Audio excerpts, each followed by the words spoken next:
오늘 하나님 말씀 로마서 10장 14절 말씀을 같이 보시겠습니다. 그런즉 그들이 믿지 아니하는 일을 어찌 부르리요, 듣지도 못한 일을 어찌 믿으리요, 전파하는 자가 없이 어찌 들으리요. 아멘.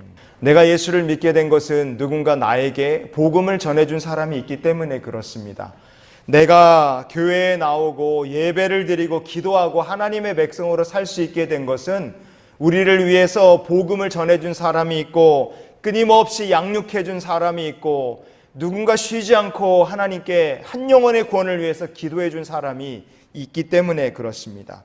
우리가 그래서 우리도 누군가를 위해서 복음을 전하는 자가 되고 우리도 누군가를 위해서 끊임없이 양육하고 그 사람의 믿음이 성장할 수 있도록 기도로 하나님께 나아가 무릎 꿇고 기도하며 한 영혼의 구원을 위해서 끝까지 포기하지 않고 아이를 키우듯이 하나님 앞에 한 영혼을 양육해 나가는 주님의 백성들이 되실 수 있기를 축복합니다. 우리가 그런 차원에서 오늘 본문 말씀을 좀 살펴봤으면 좋겠어요. 여러분, 하나님께서는 사람을 복음의 통로로 택하셨어요. 사람을 택하셨다. 성경에 하나님께서 천사를 불러 쓰신 얘기도 있죠. 성경에 보면 다니엘서 같은 데 보면 하나님의 손가락이 나타나서 벽에다가 글을 쓰시기도 합니다. 만약에 하나님께서 직접 천사를 통해 얘기하시거나 하늘에다 글을 써서 예수를 믿어야 구원받는다, 만약에 그렇게 알려주시면 얼마나 일이 쉽겠습니까? 그러나 하나님께서는 사람을 택하셨어요. 내가 나를 봐도 부족함이 있고 연약함이 있음에도 왜 하나님은 나 같은 사람을 복음의 통로로 택하셨을까? 그것은요, 우리가 성령을 받으면 우리의 삶이 달라지기 때문에 그렇습니다.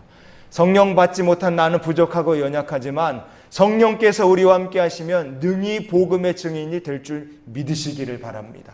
나 같은 사람이 전도할 수 있을까? 나 같은 사람이 예수를 전할 수 있을까? 영광을 돌릴 수 있을까? 가능합니다. 성령 받으면 가능한 줄 믿으시기를 바랍니다. 하나님께서 그래서 우리를 복음의 증인으로 부르신 거예요. 자, 그러면 첫 번째, 복음의 증인으로 부름을 받은 우리가 기억해야 될 것이 무엇이냐, 이겁니다. 첫 번째 같이 읽어봅니다. 복음에는 능력이 있음을 우리가 기억해야 됩니다. 한번 따라해 주세요. 복음에는 능력이 있다. 믿으시는 분 아멘 하십시오.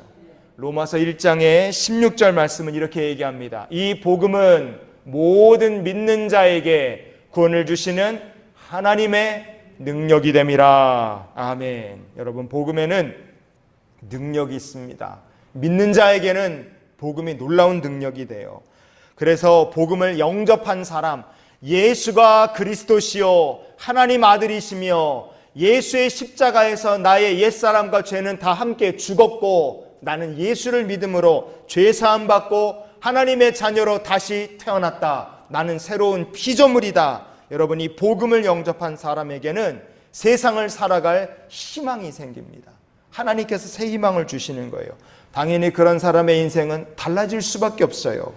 그러나 복음이 없다, 그럼 그 사람의 인생은 절망에 넘어질 수밖에 없습니다. 참 안타까운 일이지만 마음이 공허하기 때문에 그래요. 몇 년 전에요, 넘겨주시면 저기 통영이라는 곳에서 한 펜션에 남자 4명이 함께 죽어서 발견된 일이 있었어요.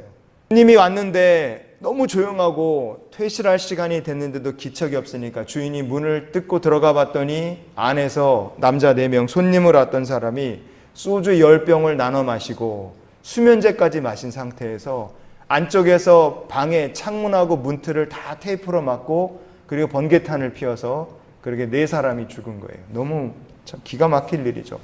이 4사람은 전에 알고 있었느냐? 아니에요. 일면식도 없던 사람들입니다. 그냥 함께 모여서 만나서 같이 유서 쓰고 같이 술 마시고 마지막으로 그렇게 함께 같이 목숨을 끊은 거예요. 살아온 인생도 나이도 배경도 다 달랐어요. 다 달랐습니다. 공통점이라고는 없어요. 그러나 이 4사람의 공통점이 딱 하나 있었어요. 그게 무엇이냐? 이 4사람 다 더 이상 세상을 살 희망이 없다. 그렇게 4사람 다 생각한 거예요. 20살, 25살, 31살, 44이면, 43이면 뭐든지 할 수 있는 나이 아닙니까? 아니, 어디 가서 밥을 빌어 먹더라도 국어를 하더라도 노숙을 해도 살 수 있잖아요. 그럼에도 안타깝게 네 사람이 다 더 이상 세상 살 희망이 없다고 생각하니까 이렇게 만나서 집단으로 자살을 해버렸어요. 나는 더 이상 희망이 없다. 혹시 오늘 예배 드리시는 분들 중에 그런 생각하고 계신 분이 계십니까? 여러분이 희망이 없다고 생각하지 마시고 예수가 구주이시다. 내게는 희망이 있다. 여러분 그렇게 복음을 영접하시고 하나님의 자녀가 되시기를 축원을 드립니다. 하나님의 자녀가 되시면요, 보는 눈이 달라져요. 세상이 달라집니다.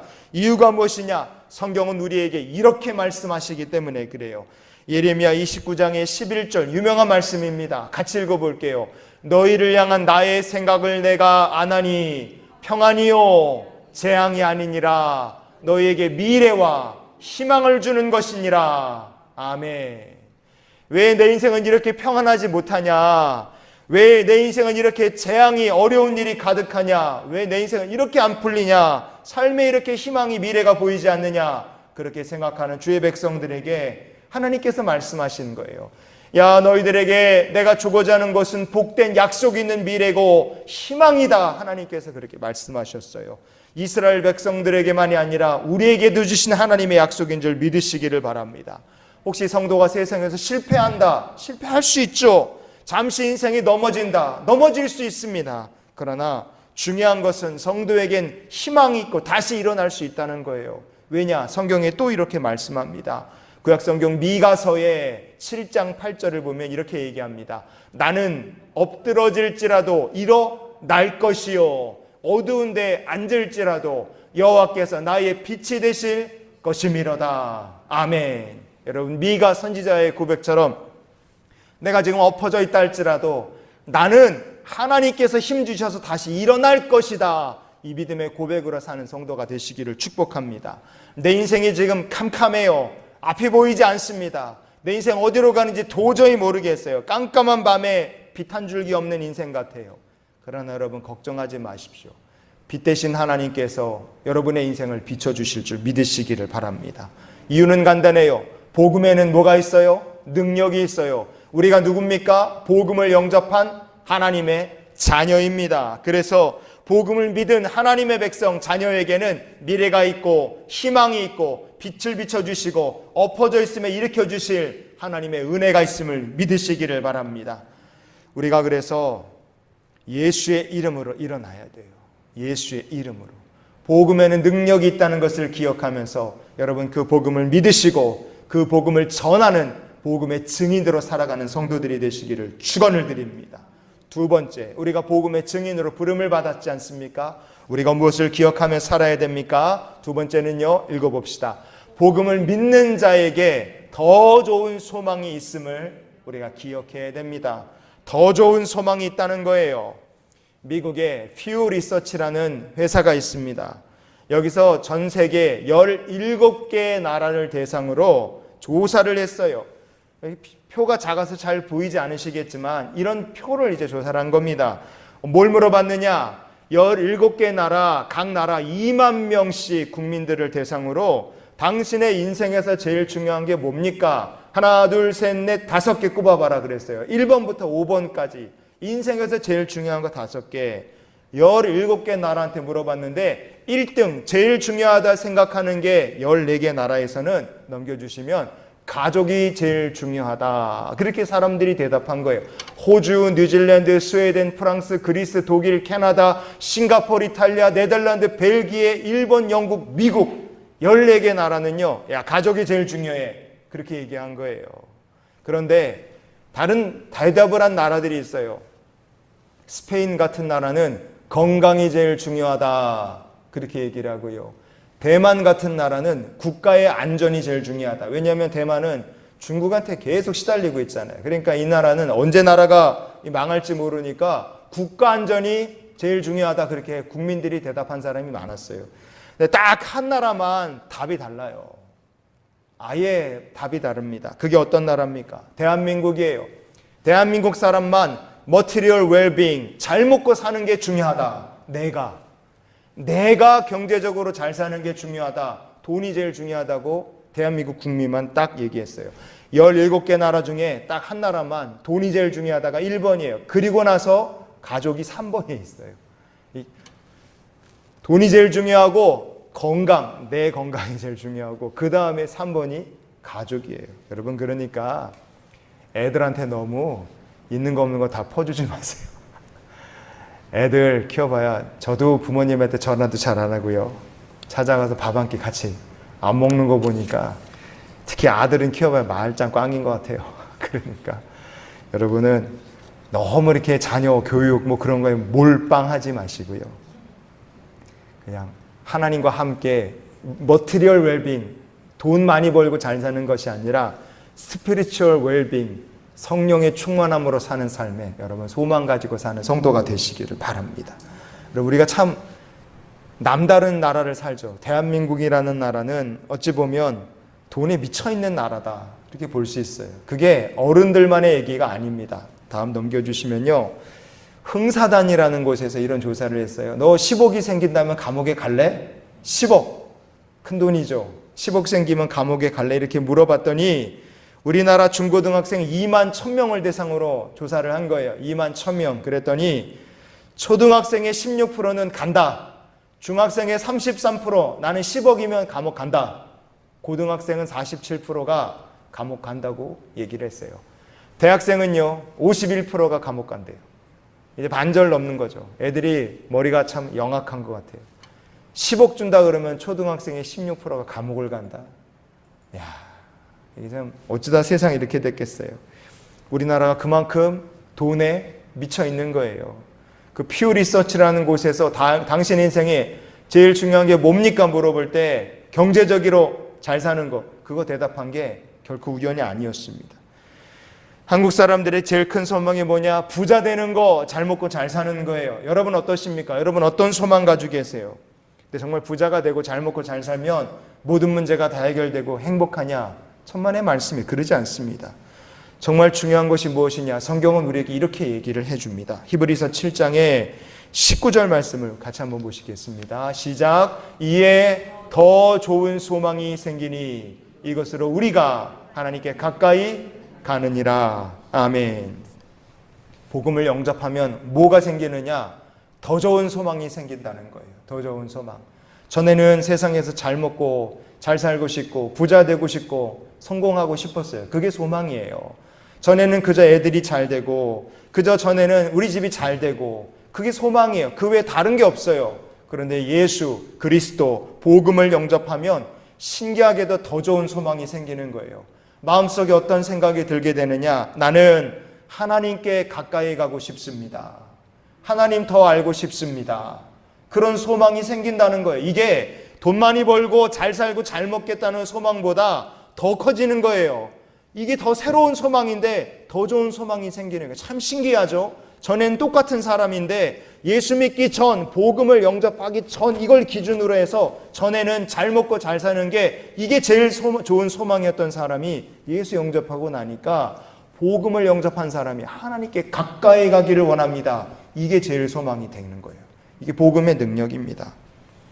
진짜 그러냐? 그래요. 사람이 바뀝니다. 예수 영접하고 복음 영접하면 사람이 바뀌어요.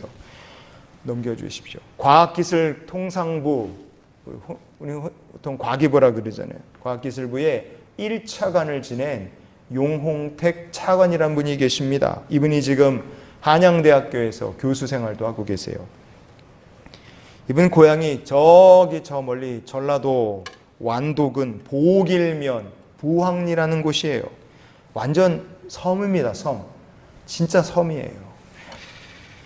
시골 출신인데 집이 가난해서 공부를 할 수 있는 뒷바라지도 못 해줬어요. 근데 워낙에 똑똑하고 열심히 공부했으니까 그 저 밑에 전라도 섬에서 도로 이게 다리도 없어갖고 배 타고 육지로 나오는 그런 섬 출신이 공부해갖고 대학에 입학해서 한양대학교 전기공학과에 들어간 거예요. 완전히 이제 개천에서 용이 난 거죠. 한양대에 입학한 다음에 공부하는데 이분이 성공하고 싶어서 공부에 올인한 거예요. 배고파도 참고요. 놀고 싶어도 참고요. 친구도 안 만나고요. 성공하려고 아파도 참고. 하여간 나는 무조건 성공하겠다 그래서 고생한 우리 부모님 호강시켜드리겠다. 그래갖고 그냥 공부에 성공하려고 그냥 다 쏟아 부은 거예요. 그렇게 공부하는데 돈도 없으니까 뭐 제대로 먹지도 못하고 운동도 못하고 제대로 몸을 관리 못하니까 결국에 병이 들었어요.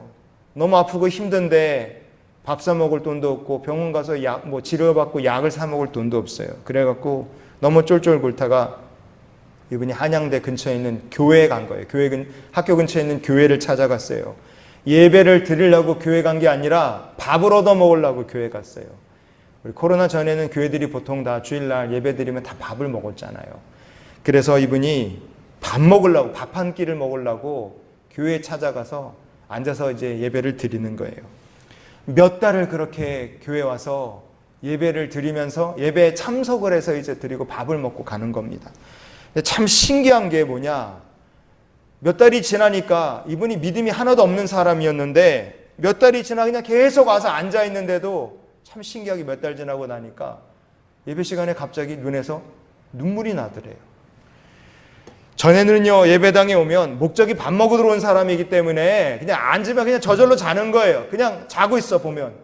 그런데 이렇게 몇 달 동안 와서 예배를 드리고 앉아 있는데 졸다가 깨다 졸다 깨다를 반복하다가 몇 달 지나니까 신기하게도 자기 귀에 목사님의 설교 말씀이 들리더래. 자기가 말씀을 듣고 있더라는 겁니다. 참 신기하게도 1년 이렇게 지나니까 어느 날 문득 성경 내용이 뭐지? 궁금해지더래요. 그래갖고 청년부 모임에 참석하기 시작했대요. 그리고 몇 년 지나고 나니까 학교에서 공부를 할 때, 그리고 국가 기술고시 시험을 준비할 때 어느 날 정신 차려보니까 자기가 공부하기 전에 공부하면서 어려움을 만날 때마다 기도를 하고 있더래요. 크리스찬이 된 거예요. 자기도 모르는 사이에. 원래 이분이 교회 나왔던 이유가 뭐냐? 밥 얻어 먹으려고 나왔어요. 밥 얻어 먹으려고. 건강도 버리고 친구도 버리고 성공하기 위해서 모든 거 거기다 다 쏟아붓고 올인한 사람이에요. 이분의 젊은 시절 대학생 때 모습은 성공 그거 하나만 바라보고 그냥 늘이 달린 겁니다. 근데 이분이 예수를 영접하니까 사람이 달라졌어요. 하나님께로 가까이 가고 싶다. 하나님을 알고 싶다.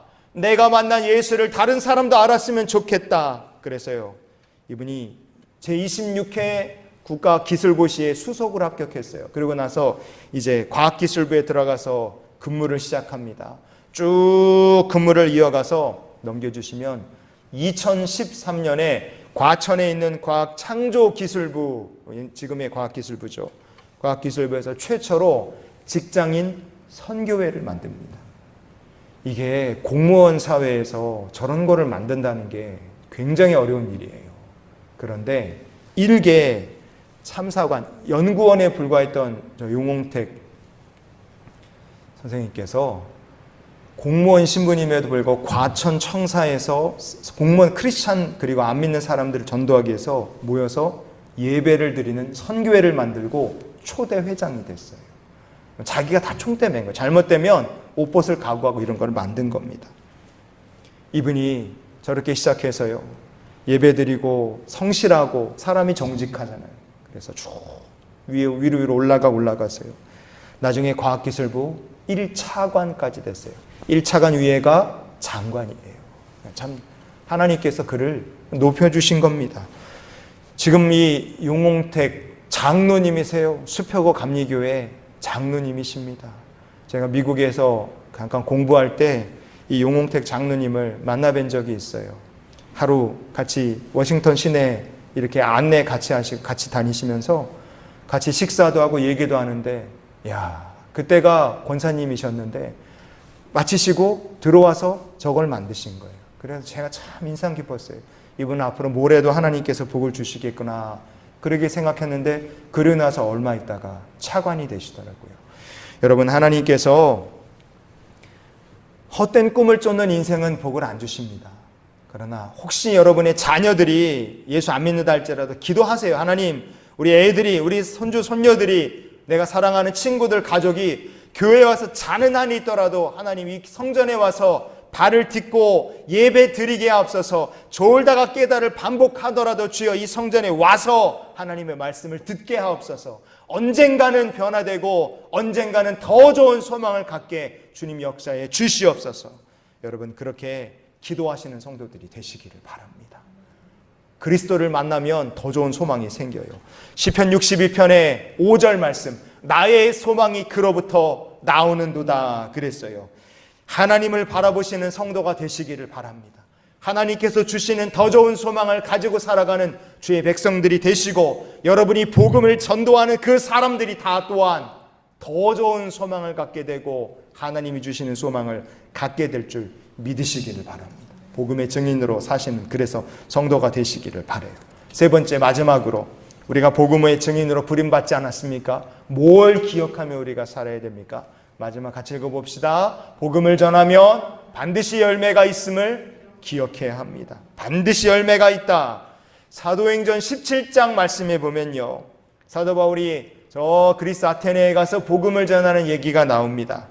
그 복음을 전할 때 그 그리스 사람들이 바울을 어떻게 취급했느냐를 우리가 성경 보면 알 수 있어요. 사도행전 17장의 18절 말씀을 우리 한번 읽어보시겠습니다. 어떤 에피크로스와 스토아 철학자들도 바울과 쟁론할세, 어떤 사람은 이르되 이 말쟁이가 무슨 말을 하고자 하느냐 그랬어요. 사도 바울과 만나 복음을 전하는데, 바울과 만난 사람들 중에 사람들이 뭐라 얘기하냐, 이 말쟁이가 뭔 얘기를 하는 거야, 그렇게 얘기를 했다는 거예요. 여러분, 이게 참 경멸스러운 얘기입니다. 말쟁이다 이렇게 번역된 헬라어 본문이 스페르모 로고스 이렇게 되어 있어요. 스페르모 로고스.